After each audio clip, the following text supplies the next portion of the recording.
दिलीपराव पाटील तात्या यांना विनंती आहे त्याने आपलं मनोगत या ठिकाणी व्यक्त करावं। माननीय दिलीपरावजी पाटील तात्या।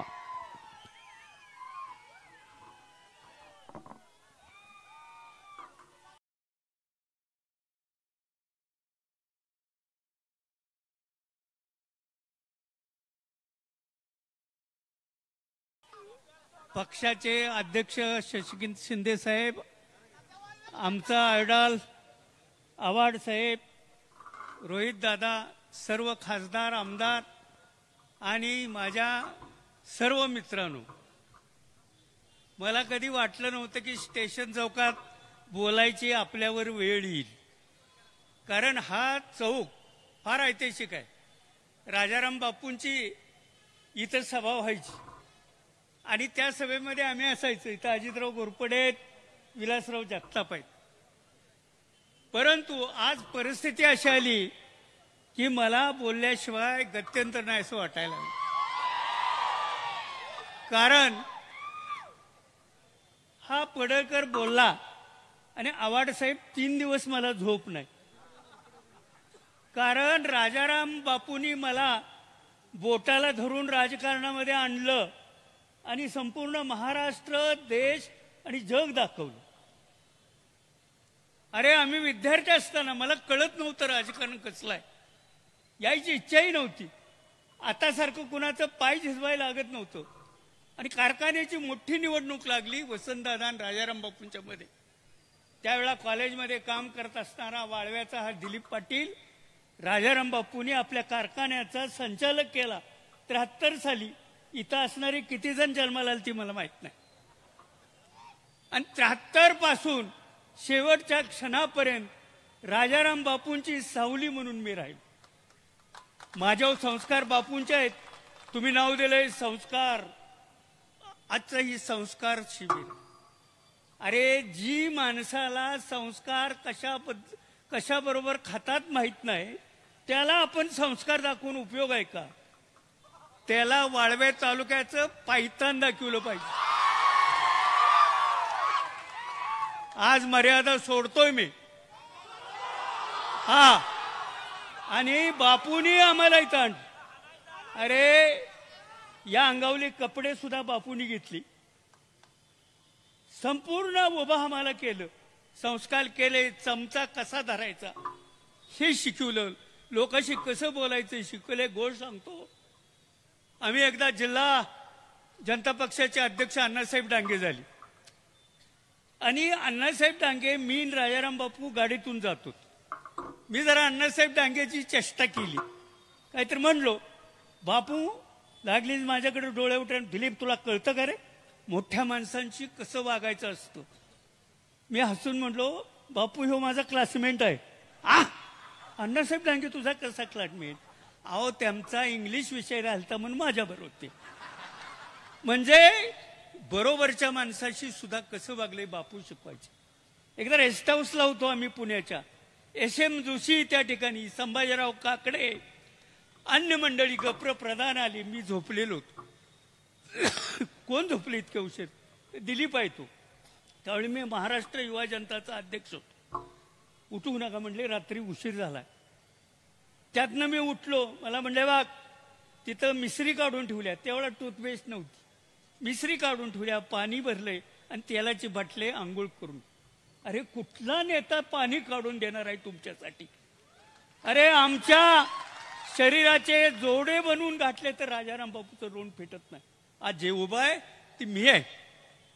महिन्याला 1000 रुपये आम्हाला द्यायचे त्या काळामध्ये, हळूच द्यायचे। कुठल्या तरी कंपनीत, नामदेवराव मत्यांची कंपनी पुण्याला होती, आणि त्यातनं साठवून मी इस्लामपुरात प्लॉट घेतला आणि घर बांधलं। घरात पाय ठेवताना राजाराम बापू दिसतात मला। आणि त्या महामानवावर जर असले अवलाद बोलत असेल तर ज्या क्रांतिकारकांच्या गावामध्ये मी वाळव्यात जन्माला आलोय, मी लायक नाही असं मला वाटतं। माझी पोरं रात्रीच म्हणत होती वाळव्यातली, अरे टायगर अभी जिंदा है, गोप्याला आणूया का उचलून?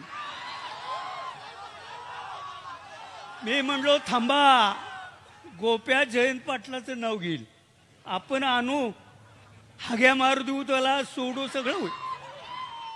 शिवाजी वाटेगाव बापू बिरू एक प्रश्न मोठ, त्यांच्या नावाची भीती घालतंय परवा.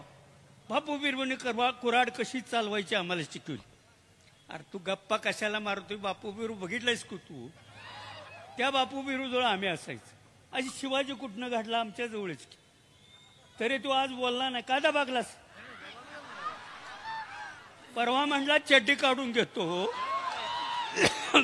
आज मला वाटलं की ती चड्डी बघायला मिळेल इथं आम्हाला गोप्याची.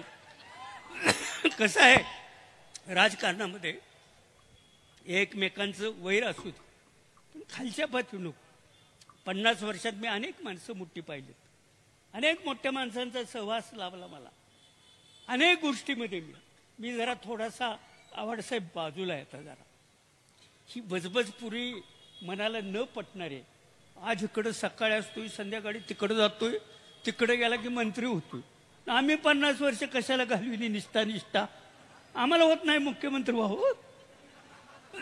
अरे कुठंतरी संयम बाळगायचं. जयंत पाटील एकच नेता होणार आहे, आम्ही होणार नाही. आम्ही मागं पुढे सरलोय. आज त्यांच्यासाठी काहीही करायची आमची तयारी आहे. आता आमचं काय हो, 4 गेले, 2 राहिले, पण जाताना करेक्ट नाही, कार्यक्रमच करणार. तुम्ही काही बसलेले म्हणा, वाळव्याचा हिसका माहित नाही. तुम्ही महापुरात आलता कोले साहेब, तिथे एक म्हातारं म्हटलं आठवते का? त्या सदैच्या आईला गोडा लावला म्हणून. तो वाळवा माझं गाव, ते माझं गाव. आणि आता फॅशन काय झाल्या राजकारणात. हे सगळं झालं. पवार साहेबांनी फोन केला. कोणते मुख्यमंत्री कोण आहेत आता? फडणीस. त्याचं नाव सुद्धा घेत नाही, कारण तसल्या अनाजी पंतांना अमोल कोल्यांनी टाच खाली गाडलंय पूर्वीच. ते येत आहेत, काय अवलाद असती माहित आहे. मग तिने सांगितलं हा त्याला समज दिल्या, पण गोपीनाथ हा तरुण कार्यकर्ता आहे आणि त्याला भवितव्य आहे. आता ज्या आईला असल्या झिपऱ्याला भवितव्य आहे. कसली राजनीती तुमची? सदाभाऊ खोताचं काल मी वाचलं, आमचा शेजारी वाळवे तालुक्यातला. शक्यतो तो नाव आमचं काढत नाही, आता सुद्धा बोललेला नाही. मी एका गोष्टीमुळे क्षमा केली आहे की तो राजाराम बापू बद्दल चांगलं बोललाय. बापू माझे गुरु होते. आमच्या दूध संघात पट्ट्या हातराय माझ्या हाताखाली ते होत असतात त्या, विचारा. पण कसं आहे, हाकताना ससा गावतो किंवा आंधळ्याचा हात एखाद्यावर पडतो, तशी त्यांची अवलाद ही जोडगुळी. तो काय म्हणतो काल? तो म्हणतो राजाराम बापूला बोललं हे ते आम्ही समर्थन करत नाही, सगळ्यांनी ठरलेलं समर्थन करत नाही. पण तो उद्वेगनानं का बोलला त्याच्या तळात जावा. आता उद्वेगनानं आम्हाला बी उद्वेग आलोय, तुझ्या तळात जाऊ का मी? मग कळल उद्वेगनं कसला असतो. अरे उद्वेगनं का आला? मगाशी विक्रम सावंत आणि आमचे महबूब शेखनं सांगितलं. मूळ विषय काय? वडार साहेबांनी आत्महत्या केली आणि बरोबर त्यांची बायको बहीण यांनी तिथं तक्रार केली. पूर्वी एक पद्धत असायची, महाराष्ट्रात काही झालं तर शरद पवारनी केलं, अमुक झालं पवार साहेबांनी केलं, पाऊस नाही पडला शरद पवारनी केलं, भूकंप आला शरद पवारनी. तशी फॅशन आहे इथं की जयंत पाटलांनी माझ्यावर तक्रार त्यानं घाला. अरे ते आमच्या गावची इस्लामपूरचा आहे वडर, मागासवर्गीय आहे वडर, त्यानं आत्महत्या केली. त्यांच्या आईबांनी सांगितलं जयंत पाटलांनी सांगाय कशाला पाहिजे हो. आणि जयंत पाटलांनी ही सांगितलं होतं का तुला नागदच्या फाट्यावर फुग्यातनं दारू विकायला? हा सांगतोय मी 15व्या वर्षी कशातनं फिरत होतो, सफारी. लेका तुझी लायकी माहित आहे गोपी, तू काय करत होतास? जरा कत म्हणतो तिथं काहीतरी लग्नात झालं, ह्याचं त्यानं आणलं, त्याचं येणं आणलं, असं करत करत ह्याचं नाव गेलं. लका ती ज्या बाईच्या गळ्यातलं चोरलं तिनं तक्रार घातली, उगा ह्याचं त्याचं केलं नाही. मंगळसूत्र चोरलंय आवड साहेब. सगळ्यात त्या दिवशी विधानसभेच्या पुढे म्हणत गेले मंगळसूत्र चोर. मला अति आनंद झाला. आमचा भाऊबंद कोणतर आहे तिथं विधानसभा. काय करायचं? अरे जयंत पाटील म्हणजे काय माहिती का, शंकराचा अवतार. गप बसायचं, आम्हाला सांगायचं तात्या लय बोलू नका. अहो हे लातो अंके देव भूतो काय म्हणते बातोशी नाही बटते, त्याने पायतान लागतंय पायातलं कोल्हापुरी. आणि म्हणून अशी अवलाद मगाय सांगितलं कोणी तर कुत्र्याचं उदाहरण खरोखर आहे. कुत्रं चावतं म्हणून आपण कुत्र्याला सारखं मारतो. माझं म्हणणं आहे कुत्र्याला नाही मारायचं, त्याच्या मालकाला धोपटायचं. ती कोण अवलाद अनाची पंथाची बसल्या ना. आणि संस्कृती आहे का महाराष्ट्रात? संस्कृती आहे का? तुमच्या घरातली संस्कृती बाहेर आली आहे पा. बघितलं का फोटो आवाड साहेब? ही महाराष्ट्राची संस्कृती बघता काय रे पोरानो? आता ती बाहेर आली संस्कृती. आणि हिंदू म्हणून सांगायचं लेका. आणि मुस्लिम माणूस डान्स शिकवायन गाणं शिकवायला घरात चालतो, बाहेर चालत नाही. बाहेर हे हिंदू. अरे जरा तर लोकांना किती फुलिश बनवायचं. पहिली गोष्ट आहे असली अवलाद पहिले आपणाला घालवायची आहे आणि आपणाला विडा उचलायचा आहे. हे गोप्या माफी माग, अमक्याला सांगा तमक्याला नाही. ज्याला घावल त्यानं पहिलं टांगडं मोडायचं आणि मग ह्यानं बोलवायचं बघायला गोप्या पट्टी बांधून पडलाय. अरे किती आज राग संताप काय तो मलाही माहित आहे. ती माऊली ते राजाराम बापू आयुष्य घालवलं मी त्यांच्यासाठी. आणि त्यांच्यासारख्या सच्चिल विठोबाचा अवतार होता तो. आज राजकारणामध्ये दुर्मिळ आहे ती सगळी गोष्ट. अशा विठ्ठलाच्या वारकरी संत माणसाला तू म्हणतोय तुझी जीभ का झडत नाही? तुझी जीभ का झडत नाही? असल्या माणसावर बोलायची लेका तुझी काही फार मोठी लायकी आहे असं मला वाटत नाही. पुन्हा तू जर काही प्रयत्न केलास तर आम्ही कुणालाही न सांगता तुझा बंदोबस्त केल्याशिवाय राहणार नाही. आणि बापू या नावासाठी काही करायला हा दिलीप पाटील तयार आहे. कारण बापूंचा मीच शिष्य आहे. आणि अशी त्याच्या आईला माकडाच्या अवलात काय बी बोलते तिथं. हा आणि तो आमचा सध्या तो हे पार्श्वभूमी बघा. तुझा कोंबडा जेव्हा वराडला कडकनाथ त्यावेळेला जयंत पाटील म्हणले नको काय त्याच्यातच वरडायच ती वरडूया आपण भाग्याचं. त्यावेळेला तिची कशी झालीस तू? कोंबड्यानं फाडलीच नाही. हा आम्ही ग बसलो. त्यानंतर त्याच्यावर एवढा मोठा आरोप झाला. तुम्हाला माहिती आहे का तो मंत्री असताना त्यानं केलं. जो माणूस म्हणून आहे तो करणार नाही असं केलं नाही का महिलेनं त्याच्यावर आरोप केलं. त्यावेळेला आम्हाला गैरफायदा घेता आला असता का नाही? आम्ही ग बसलो. असू दे त्याच्या आईला मरणात पुरचं आहे आमच्या. आणि हिने काय म्हणायचं? मातीतला माणूस पाहिजे, मातीतला माणूस पाहिजे. हाताला आमच्या गावगाडा काढला शब्द. आमच्या हाताला शेणाचा वास येतोय. अरे बेट्या आम्ही काही न्यूयॉर्क मधनं आलोय? दिलीप तात्या शेती करतोय, गोप्या बघायला ये, केळी आहे, ऊस आहे, द्राक्ष आहेत. लेका आम्ही बी मातीतच आहे आणि मातीत मिळवतोय. त्या नावाखाली दडायचा प्रयत्न करत नाही. धनगराचं पोरग शेळ्या मेंढ्या हाकतंय. त्याच्या बानं कधी हाकले होते का शेळ्या?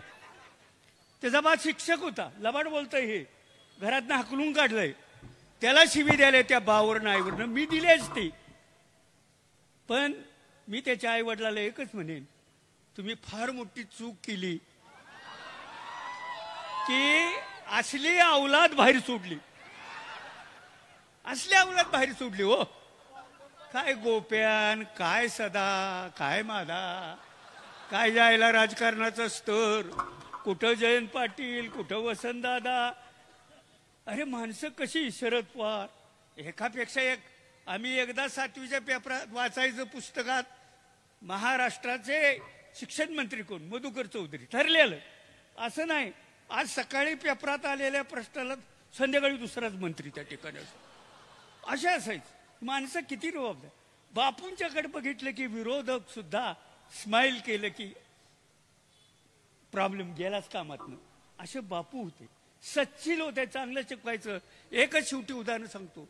दादा बापूंच्या मध्ये टोकाचा वाद होता खुसगाव धरणासाठी. त्यावेळेला आम्ही विद्यार्थी कार्यकर्ते होतो, आम्ही भाषण करायचं, बोलायचं. परंतु अशा टोकाच्या परिस्थितीमध्ये एकदा वसंतदादा वाटेगावला आले बर्डे गुरुंच्या कार्यक्रमाला. त्यांचा बर्डे गुरुंचा मुलगाच. आणि बापू त्यावेळेला काशेगावात होते. मी आणि जनार्दन काका होतो, त्या देवराजचे वडील. बापू म्हटले थांबा, वसंतदादा येतात, आपण चहाला बोलूया. बापूंच्या जुन्या घरात वसंतदादांना बोलवलं. आम्ही चहा पित होतो आणि दादांचे पाय सुजलेले होते. राजाराम बापूंनी ती पाय असे दाबून पाहिले आणि दादा हे काय केले म्हटले, तुम्हाला हे पाय सुजले, दाबले तर वर येतंय, ताबडतोब त्याचा उपचार करा. अरे अशी माणसं एकमेकाच्या काळजी घेणारे मी पाहिलेत. टोकाचा संघर्ष असणार. इथं कार्यक्रम घेतला, शिवाजी विद्यापीठाला माणिकराव साळुंक्याला आम्ही चेअरमन केलं त्यावेळेला एनएसआय मधनं. आणि दादान बापूंचा कार्यक्रम त्या संघर्षात KWC कॉलेजमध्ये घेतला. कार्यक्रम संपला आणि गाड्या लागल्या. दादा गाडीत बसणार, बापू गाडीत बसणार. दादा म्हणायचे बापू बसा, बापू म्हणायचे दादा बसा. आणि एकमेकाला त्यांनी आदरानं गाडीत बसवलं आणि मग ती गेले. हे पाहिल्याला मी आहे, जिवंत आहे अवशेष राजाराम बापूंचा. अरे ती माणसं कुठं लाख मोलाची आणि ही कवडी मोलाचा, कुठला गोप्यान कुठला काय. तुम्हाला एकच विनंती करेन, मग ते बरेच बोलणार आहेत. आज जरा घरात बसू वाटलं नाही. कोले साहेब, जर मी आज इथं बोललो नसतो किंवा गोप्याला शिव्या दिल्या नसत्या तर मी राजाराम बापूंचा मानसपुत्र म्हणून घ्यायला लायक नाही असं मला वाटतं. आणि म्हणून शेवट, पुन्हा जर तू राजाराम बापूंच्यावर बोललास, जयंत पाटलांच्यावर बोललास तर तुझी जीभ हसडून हातात देईल. एवढं मनगटात अजून ताकद आहे दिलीप तात्याच्या.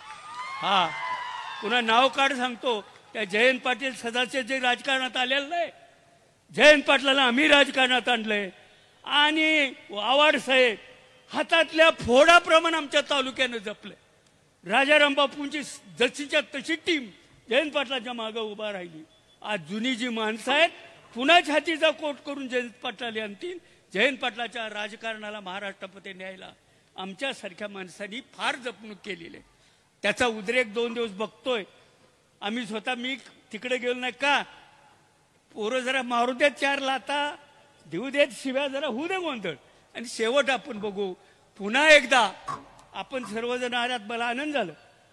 ही पार्टीकडून आमची अपेक्षा आहे, ज्या वेळा एखाद्या कार्यकर्त्यावर अन्याय होतो, भले जालन्याला होऊ दे, सोलापूरला होऊ दे, अन्य कुठं होऊ दे, त्या ठिकाणी आपण सगळ्यांनी एकजुटीने गेलो पाहिजे, तर आपली ताकद राहील. नाहीतर शशिकांतचं झालंय जाऊ दे तिकडं, लंक्यांचं झालंय जाऊ दे तिकडं, असं नाही. जिथं कुणावर अन्याय येईल त्यावेळा ही जनता तिथं गेलीच पाहिजे आणि त्या आपल्या कार्यकर्त्याला संरक्षण दिलं पाहिजे. ही बापूने आम्हाला शिकवलंय.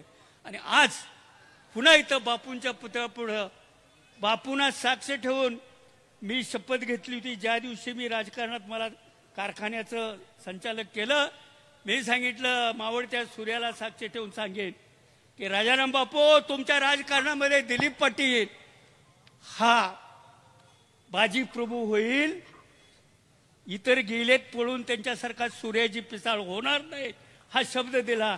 आणि म्हणून आजपर्यंत मी या ठिकाणी आहे. मला बी फोन आलं की विधानसभेला यांच्या विरुद्ध उभा राहा, जयंत पाटलाच्या विरुद्ध राहा. येत आहे हो, येणारच की, इतक्या जवळच आम्ही जयंत पाटलांचं आहे. म्हणून मला का उभा करताय? नाही, तुम्ही म्हणजे जयंत पाटील आहे. एवढी अक्कल असती तर कशाला विचारताय मला? जयंत पाटील म्हणजे मी आहे. आम्ही नेटानं प्रचार केला, मतं कमी पडली, सगळ्यालाच माहीत आहे कशी कमी पडली. गोप्या कसा निवडून आला, त्याला आभार ठेवणं झालं. 40,000 म्हणतोय मत आहे. पहिल्यांदा वालेस रे. जयंत पाटील 8 वेळा निवडून आले, लक्षात आहे का? आमच्या इथलं वाळव्याचं साधं गावातलं पोरग ग्रामपंचायत उभं राहिलं तर गोप्याचा पराभव आम्ही करू शकतो. आता मनाव घेतले, छुट्टी नाही. कुणाचं बी पोरगा असू दे, म्हशीच्या ह्याच्यात हात घातलेला असू दे, नाहीतर शेतात घातलेला असू दे, तुझा वासच काढतो की नाही बघ. एवढंच या ठिकाणी सांगून आपली रजा घेतो. कारण वक्त्यांना, बाहेरच्या पाहुण्यांना सन्मान करणं आपलं संस्कृती आहे. जरा संस्कृतीच्या बाहेर बोललो असलो तर माफ